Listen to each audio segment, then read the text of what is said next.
दोस्तों नमस्कार। स्वागत है आपका मेरे YouTube चैनल के ऊपर। आज की इस वीडियो में हम बात करेंगे चेक बाउंस केसेस के बारे में और जानेंगे कि चेक बाउंस केसेस में सारी प्रक्रिया क्या रहती है, कितने टाइम के अंदर आप चेक को जो हो बैंक में प्रेजेंट कर सकते हैं और चेक बाउंस होने के कितने टाइम के बाद आपको नोटिस देना पड़ता है और कितने टाइम के बाद जो आप कंप्लेन फाइल कर सकते हैं। बाकी भी क्या क्या प्रक्रिया इसमें रहती है, क्या प्रोसीजर कोर्ट द्वारा फॉलो किया जाता है, अगर किसी आरोपी को सज़ा हो जाती है तो सज़ा होने के बाद उस व्यक्ति के पास क्या राइट हैं, उसके बारे में जानेंगे।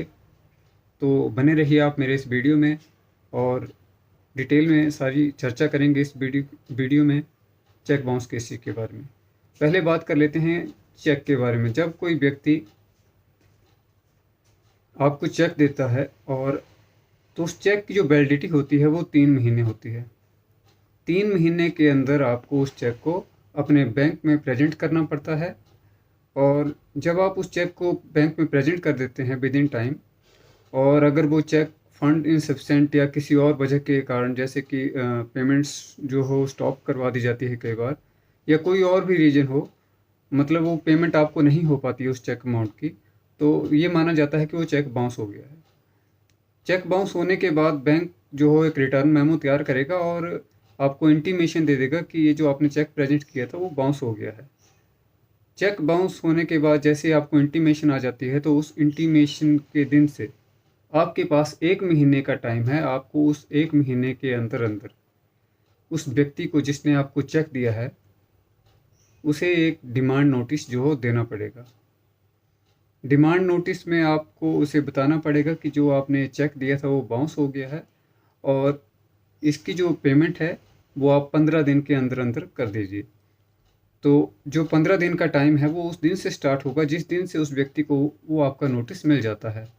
तो जिस दिन वो व्यक्ति नोटिस प्राप्त कर लेता है उस दिन से उसके पास 15 दिन है कि वो या तो उस चेक अमाउंट की पेमेंट कर दे, और या फिर वो उसका रिप्लाई फाइल करना चाहता है तो वो रिप्लाई भी आपको विद इन टाइम जो हो दे सकता है। मगर अगर ना तो वो पेमेंट करता है और ना ही रिप्लाई फाइल करता है, तो जो 15 दिन का जो टाइम पूरा हो जाता है तो उसके बाद आपके पास 1 महीने का टाइम है। जिस दिन वो 15 दिन पूरे हो जाते हैं, मतलब आपको जो कॉज ऑफ एक्शन है वो राइज हो जाता है कि मुझे आप कंप्लेन फाइल करनी है।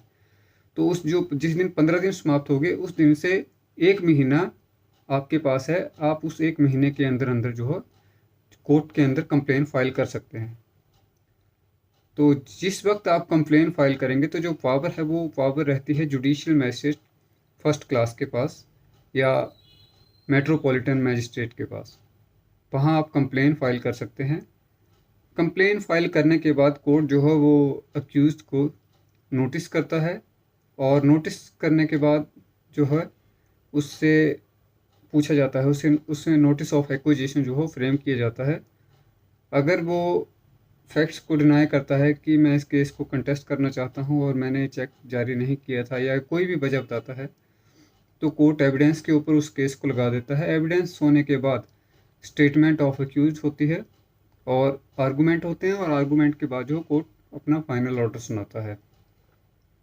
अब बात की जाए कि आपको कंप्लेन कौन से प्रोविज़न में फ़ाइल करनी है, तो कंप्लेन फाइल करने का जो प्रोविज़न है वो section 138 of negotiable instrument act है 1881, जिसके तहत आप जो हो कोर्ट में कंप्लेन फाइल कर सकते हैं। लेकिन अगर ये ऑफेंस जो हो, अगर चेक जो हो किसी कंपनी ने दिया है तो आपको सेक्शन 138 के साथ सेक्शन 141 भी जो हो साथ में लगाना पड़ेगा, क्योंकि अगर कंपनी द्वारा इस तरह का ऑफेंस किया जाता है तो उनके लिए जो स्पेसिफिक सेक्शन जो है 141 भी एक्ट में लगाई गई है।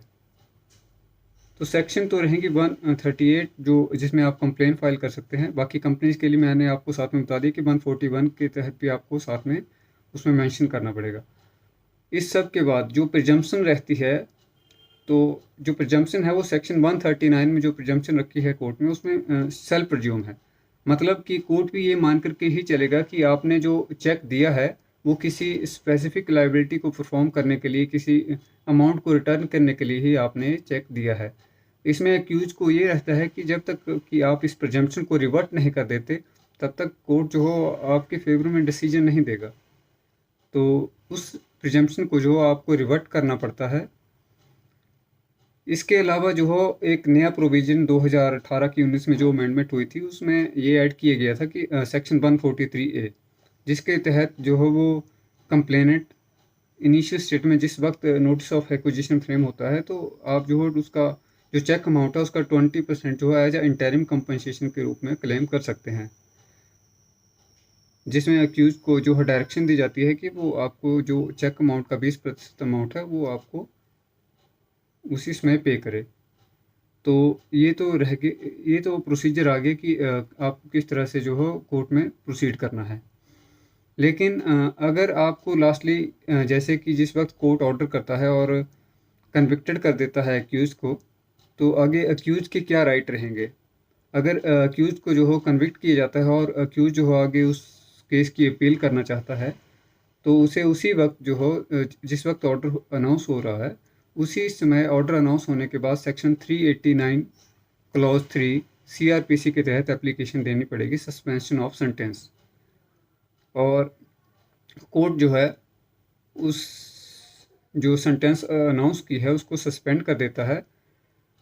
और जब आप विद इन टाइम जो आगे अपील फाइल कर देते हैं कंप्लेंट कोर्ट के अंदर, तो उस वक्त जो है आपको साथ में एप्लीकेशन लगानी पड़ती है 389 क्लॉज 1 CRPC की ही, कि ये जो सज़ा लोअर कोर्ट ने कर रखी है उसको जो हो till the decision of the appeal revision उसको सस्पेंड किया जाए। तो अपील आप कर सकते हैं इसमें 374 CRPC के तहत।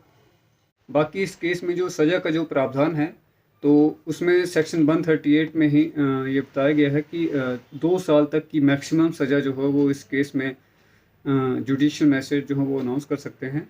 और सज़ा के अलावा इसमें जो फ़ाइन है वो भी जो चेक अमाउंट है उसका डबल भी इसमें इम्पोज कर सकते हैं। या तो कोर्ट इन दोनों में से कोई एक सज़ा अनाउंस करेगा या इन दोनों को भी अनाउंस कर सकता है। तो ये इसमें सज़ा का प्रावधान रहेगा। तो इस तरह से ये प्रोसीजर रहेगा जो चेक बाउंस केसेज में रहता है। उम्मीद करता हूँ कि मैंने जो भी आपको important information cheque bounce cases की रिगार्डिंग थी वो सभी आपको इसमें मैंने प्रोवाइड करने की कोशिश की। मगर अगर कोई बात मैं इसमें भूल गया हूँ या अगर आप चाहते हैं कि आप इसमें और डिटेल में मुझसे कुछ जानना चाहते हैं, तो आप कमेंट सेक्शन में अपने सवाल जो हैं रख सकते हैं। उम्मीद करता हूँ आपको वीडियो पसंद आई होगी। ज़्यादा इस तरह की इन्फॉर्मेशन के लिए आप हमारे चैनल को सब्सक्राइब कर लीजिए, वीडियो को लाइक कीजिए, अपने दोस्तों के साथ, रिश्तेदारों के साथ इस वीडियो को साझा कीजिए, शेयर कीजिए। ठीक है, धन्यवाद।